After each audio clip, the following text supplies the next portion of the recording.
बिस्मिल्लाहिर्रहमानिर्रहीम। नाज़रीन अस्सलाम वालेकुम, मैं हूं इमरान वसीम।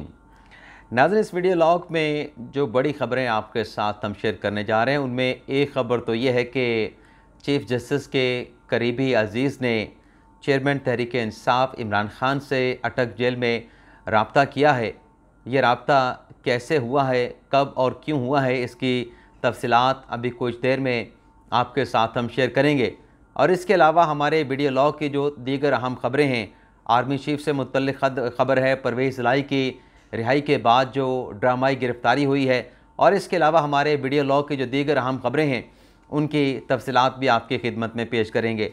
तो पहली ख़बर से नाज़रीन गुफ्तगू का आगाज़ करते हैं। सुप्रीम कोर्ट ऑफ पाकिस्तान से इंसाफ की तेज़ तरीन फ्राहमी का सिलसिला जारी है।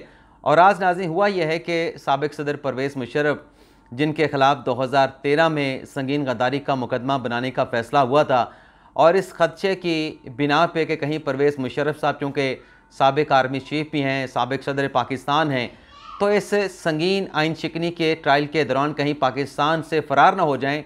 रावलपिंडी के एक मारूफ वकील हैं तौफ़ीक कासिफ साहब, उन्होंने अदालत उज़्मा में एक दरख्वास्त दायर की कि परवेज़ मुशर्रफ का नाम ECL में शामिल कर दिया जाए।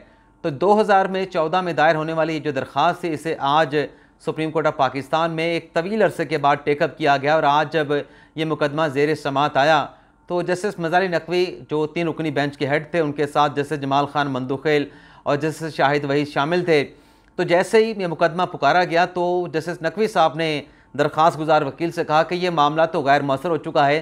तो वकील ने यही जवाब दिया कि बिल्कुल जनाब, आप दुरुस्त फरमा रहे हैं, ये मामला गैर मौसर हो चुका है, लेकिन काश अगर 5 साल 6 साल पहले ये मुकदमा समाअत के लिए मुकर्रर हो जाता। और ये इसलिए दरख्वास्त गुजार कह रहे थे क्योंकि 2016 में सुप्रीम कोर्ट ने परवेज़ मुशर्रफ को बाहर जाने की इजाज़त दी थी।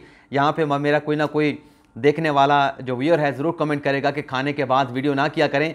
तो मैंने अभी तक खाना नहीं खाया, सुबह का नाश्ता किया है, दोपहर को थोड़ा सा मैंने आज खाना खाया, तो दोपहर में वैसे मैं खाना भी नहीं खाता, तो अभी रात का मैंने खाना खाना है। तो 2016 में सुप्रीम कोर्ट ने परवेज़ मुशर्रफ को बाहर जाने की इजाज़त दी थी, लेकिन 2014 की इस दरख्वास्त के ऊपर परवेज़ मुशर्रफ का नाम ECL में शामिल नहीं किया गया था। तो तौफ़ीक कासिफ साहब ने कहा कि अगर 6 साल 7 साल पहले ये दरख्वास्त अगर आप टेकअप कर लेते तो फिर ये गैर मौसर ना होती। और फिर साथ में उन्होंने ये भी कहा कि हमारे बहरहाल जो खदशात हैं कि परवेज़ मुशर्रफ बाहर चले जाएंगे, वो बाहर गए, लेकिन आज बाहर जाने के बाद वो कभी पाकिस्तान वापस नहीं आए। तो जज साहब ने कहा, अपने मंदुखेल साहब ने, कि अब यह मामला अल्लाह पे छोड़ दें। तो फिर तौफ़ीक कासिफ साहब ने कहा कि अब तो मामला अल्लाह पे ही छोड़ रहे हैं। तो ये जो दरख्वास्त थी ECL में नाम शामिल करने के हवाले से, इसे आज अदालत ने जो है वो गैर मौसर होने की बिना पर जो है वो खारिज कर दिया है। इसके अलावा नाज़रीन, आज जैसा कि इस्लामाबाद हाई कोर्ट ने हुक्म दिया था और लाहौर हाई कोर्ट का तो हुक्म था कि परवेज़ इलाही को कल यहाँ पे हाई कोर्ट में पेश किया जाए, और इस्लामाबाद हाई कोर्ट ने हुक्म दिया था कि आज परवेज़ इलाही साहब को रिहा कर दिया जाए। तो इस्लामाबाद हाई कोर्ट ने रिहाई का हुक्म दे दिया, और कल चीफ कमिश्नर इस्लामाबाद ने और जो IG साहब हैं उनको हुक्म दिया गया है लाहौर हाई कोर्ट की तरफ से, आपने परवेज़ इलाही को अदालत में पेश करना है। तो उसका भी हल इस्लामाबाद की पुलिस ने निकाला है, ढूंढ निकाला है, और परवेज़ इलाही साहब को इस्लामाबाद हाई कोर्ट के हुक्म की रोशनी में आज रिहा कर दिया।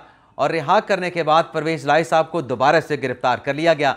और पुलिस के ज़राए बताते हैं कि इस्लामाबाद के हुक्म की तो इस्लामाबाद पुलिस ने तामील कर दी है, परवेज़ इलाही साहब को अदालती ऑर्डर पर रिहा कर दिया गया। लेकिन उसके बाद एक और मुकदमा जो कि 3/2023 यानी 2023 का ये मुकदमा नंबर 3 है, जो जुडिशल कम्प्लेक्स में हमले के हवाले से दर्ज हुआ था, जिसमें नामालूम अफराद की फहरिस्त में परवेज़ इलाही साहब को आज इस्लामाबाद पुलिस ने गिरफ्तारी डाल के रिहाई के बाद दोबारा से गिरफ्तार कर लिया है। और कल परवेज़ इलाही साहब को जो है वो ATS अदालत में पेश करके उनका जो जुडिशल रिमांड है, फिजिकल रिमांड है, वो हासिल करने की कोशिश की जाएगी। अच्छा, ये बाज़ औक़ात मैं जुडिशल रिमांड कह जाता हूँ, जुडिशल रिमांड और फिजिकल रिमांड में फ़र्क होता है। पहले फिजिकल रिमांड होता है और फिर बाद में आप जो है, जब वो अदालत फिजिकल रिमांड नहीं देती तो मुलज़म को जुडिशल कर दिया जाता है। तो बाज़ औक़ात हमारे बोलने में कभी कभार गलती हो जाती है, जैसे कि कल मैं अलीमा खान साहबा को जो है इमरान खान साहब की अहलिया कहा गया, वो इमरान खान साहब की हमशीरा हैं।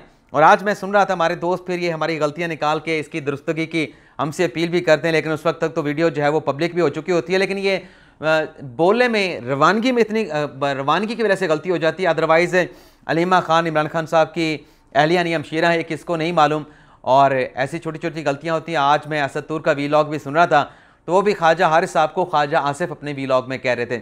लेकिन बहरहाल ऐसी छोटी गलतियों के ऊपर अगर माफ़ कर दी जाए तो ज़्यादा मुनासिब रहेगा। तो थाना रमना में ये मुकदमा दर्ज हुआ था और जुडिशल कम्प्लेक्स हमला केस में परवेज़ इलाही साहब को रिहाई के बाद दोबारा से गिरफ्तार कर लिया गया है। अब कल देखते हैं कि लाहौर हाई कोर्ट में क्या होता है। लाहौर हाई कोर्ट के जो जज साहब हैं जनाब अपने रऊफ़ वकास मिर्ज़ा साहब,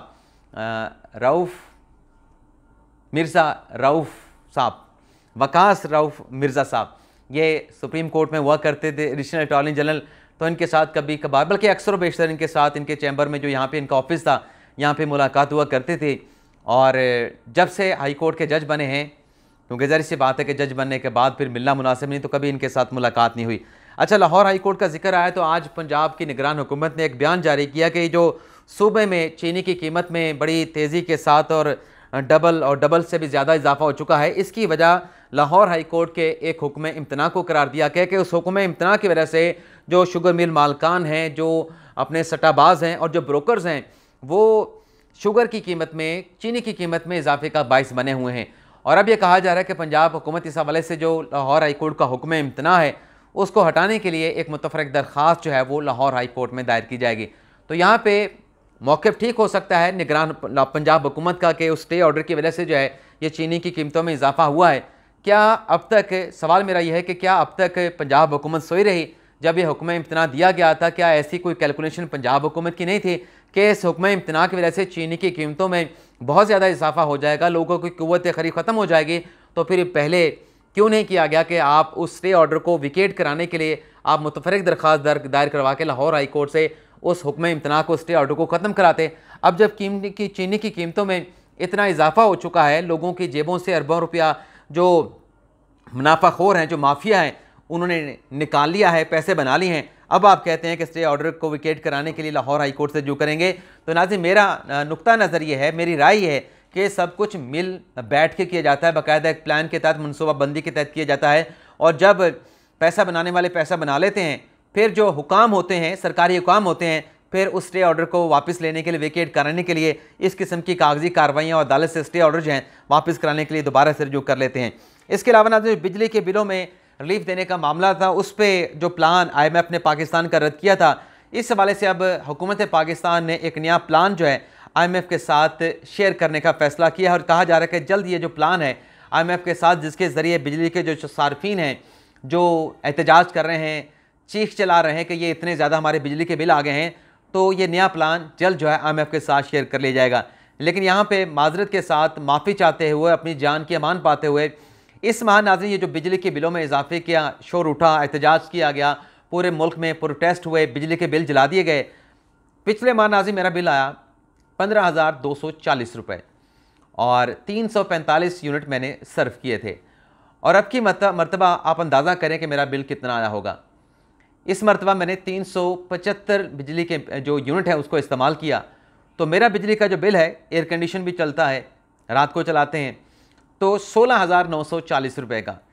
तो मुझे तो लगता है कि ये जो आप स्लैब बनी हुई हैं, 400 मीटर की स्लैब को जब आप अबूर करते हैं तो आपका बिल एकदम शूट कर जाता है। उसमें जो आपके बिजली के 1 यूनिट की कीमत है, 1 यूनिट की जो कीमत है, उसमें कई गुना इजाफा हो जाता है।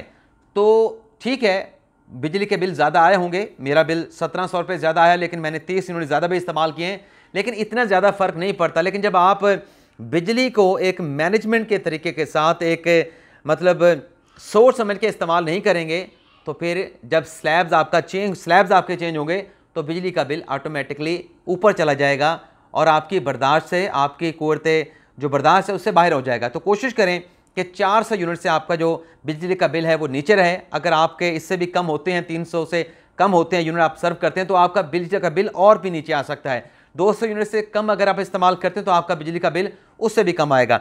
अब आ जाते हैं नाज़रीन, जो आर्मी चीफ ने अपनी खामोशी को तोड़ा है।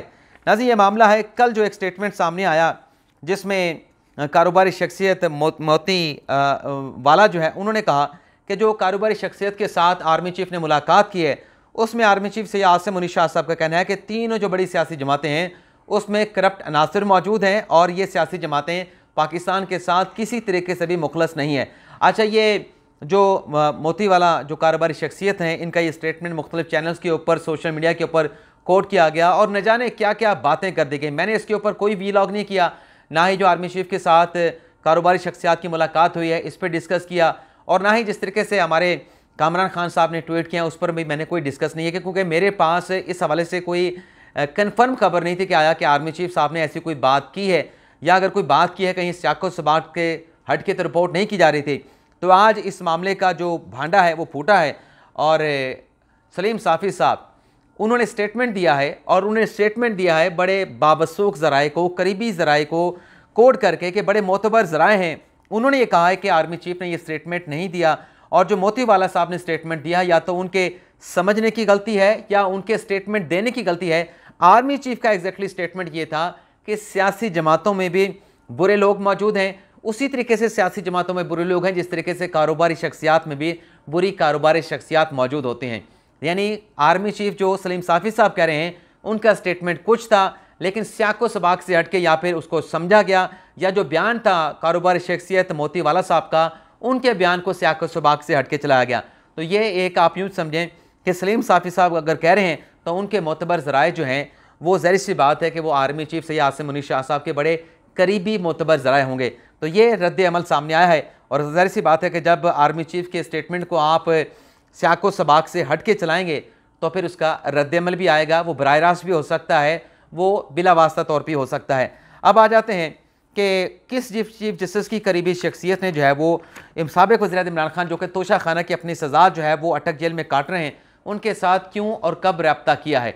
ये नाज़रीन एक लेटर है जो कि चीफ जस्टिस गुलजार साहब जो कि इमरान खान साहब के दौर में सुप्रीम कोर्ट के चीफ जस्टिस थे, उनकी जानिब से उनकी जानिब से नहीं बल्कि उनके जो दामाद हैं अबूज़र सलमान नियाज़ी साहब, उनकी जानिब से चीफ जस्टिस उनकी जानिब से साबिक़ वज़ीर इमरान खान को अटक जेल में ख़त लिखा गया है।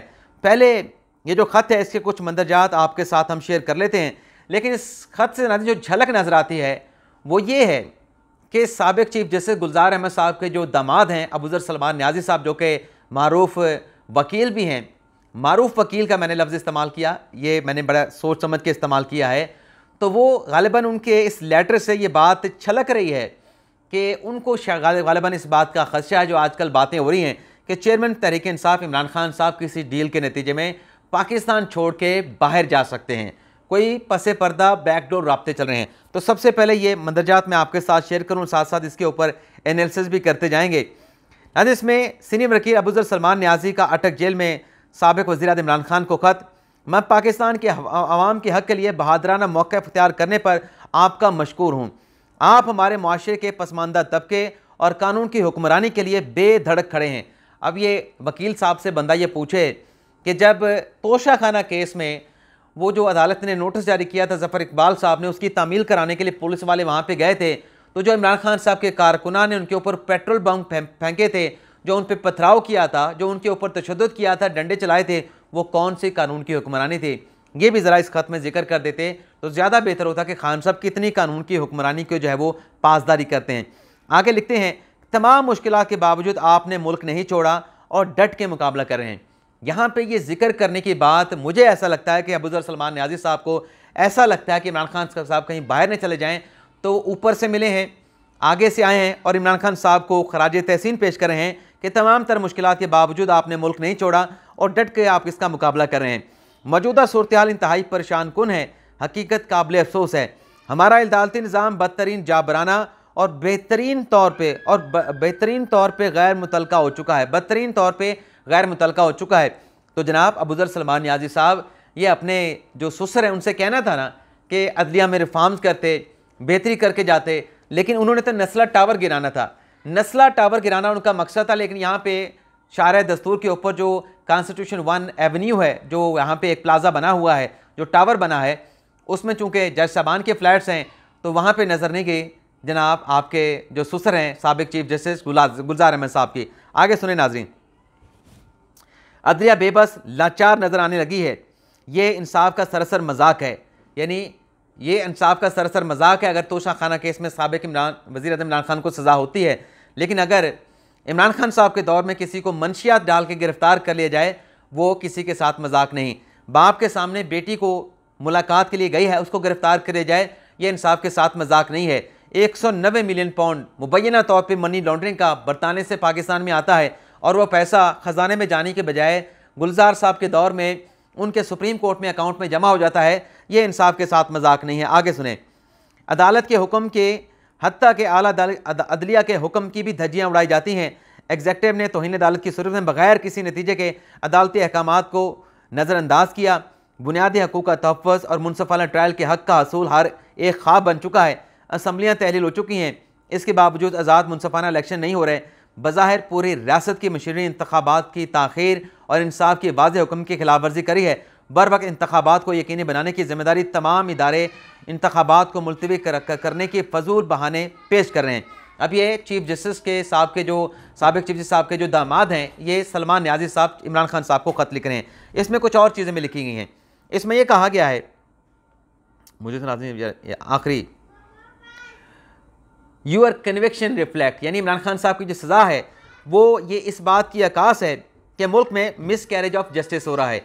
यानी आज के दौर में मिस कैरेज ऑफ जस्टिस हो रहा है, लेकिन जब उनके अपने सुसर चीफ जस्टिस पाकिस्तान थे, उस वक्त जो नस्ला टावर गिराया गया, क्या वो इंसाफ के तकाजे पूरे किए गए?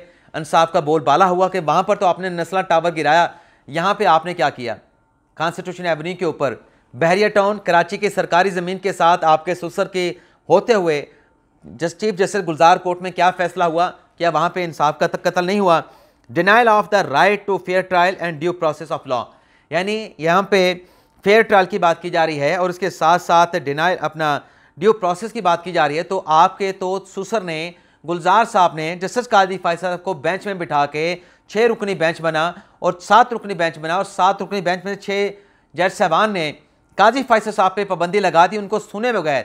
और कभी ऐसा तारीख में फैसला नहीं है कि एक बेंच जो है वो अपने जज को एक पर्टिकुलर शख्सियत के केसेस सुनने से जो है वो रोक दे और जुडिशल ऑर्डर जारी कर दे।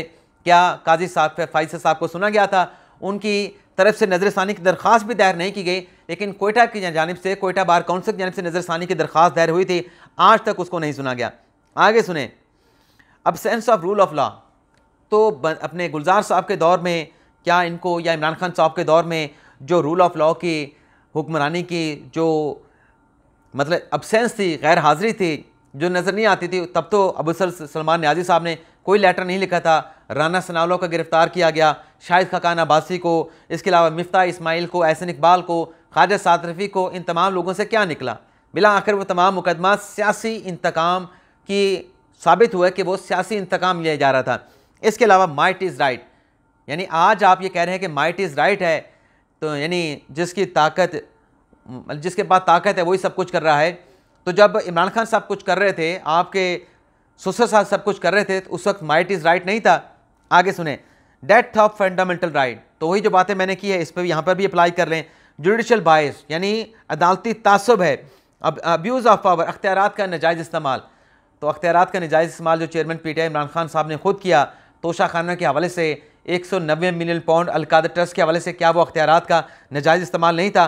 पॉलिटिकल विक्टिमाइजेशन, यहाँ पे जो खान साहब के दौर में गिरफ्तारियाँ हो रही थी, खान साहब के वुज़रा कहते थे कल फलां गिरफ्तार हो जाएगा, तो क्या वो पॉलिटिकल विक्टिमाइजेशन नहीं थी? एक्सट्रोनियस कंसिडरेशन, प्रोसीजरल इरेगुलरिटीज़, तो मेरे ख्याल से ख़त लिखने से पहले जो खान साहब के दौर में होता रहा, जो अबू सलमान न्याज़ी साहब के अपने सुसर चीफ जस्टिस गुलजार साहब के दौर में होता रहा, वो अगर सामने रख के ख़त लिखते तो मेरे ख्याल से ये तमाम बातें लेटर में इनका जिक्र ना करते हुए ख़त लिखा गया है। इसलिए क्योंकि अबू सलमान न्याज़ी साहब ने इमरान खान साहब को कुछ किताबें भेजी थी, उन किताबों के साथ उन्होंने ये ख़त जो है इमरान खान साहब को लिखा था कि मैंने आपको किताबें भिजवा रहा हूँ और साथ में ये ख़त भी भिजवा रहा हूँ। और जो किताबें भिजवाई गई हैं उसमें जॉन मैन की एक सलादीन ये बुक है, फ्रीडम इन एग्ज़ाइल, यानी जलावतनी में आज़ादी या कैद में आज़ादी, ये भी दलाई लामा ऑफ तिब्बत, उसकी एक किताब है। द मुकदमा, ये किताब है, ये किसकी है जी? दाऊद की है, पता नहीं सेंथल पूरा लिखा हुआ समझ नहीं आ रहा, दाऊद साहब की, इब्ने खल्दून की है जी द मुकदमा। तो ये किताबें भिजवाई हैं। तो ठीक है, जो चीज़ें चल रही हैं आपके